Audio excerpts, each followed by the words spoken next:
Hello guys, இன்றைக்கி நம்ம வீடியோவில் என்ன பார்க்க போகிறோம்னா, நம்ம இந்தியன் ஏடிஎம் கார்டு நம்ம சவுதி ஏடிஎம்மில் ஒர்க் ஆகாமல் படிக்கிறேன் கைஸ். நான் எஸ்பிஐ ஏடிஎம் கார்டு வச்சுருக்கேன், இன்டர்நேஷ்னல் கார்டு. சரி, இன்டர்நேஷ்னல் கார்டு தான் நான் போட்டு பார்ப்போன்னு சொல்லி ட்ரை பண்ணுறக்காண்டி போகிறேன் கைஸ். அங்கே பார்த்தீங்களா, அங்கே தெரியுது பார்த்தீங்களா ஏடிஎம் இதான்.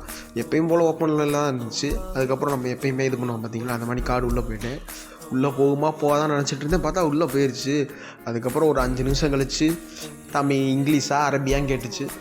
எப்பயும் போல் தமிழ் வாயில் வந்துக்கிட்டே இருக்குது, ஆனால் அதெல்லாம் வரவே மாட்டேங்குது. இங்கிலீஷை கொடுத்தாச்சு காசு. அதுக்கப்புறம் எப்பயும் போல மாதிரி பின் நம்பர் எல்லாமே போட்டேன்.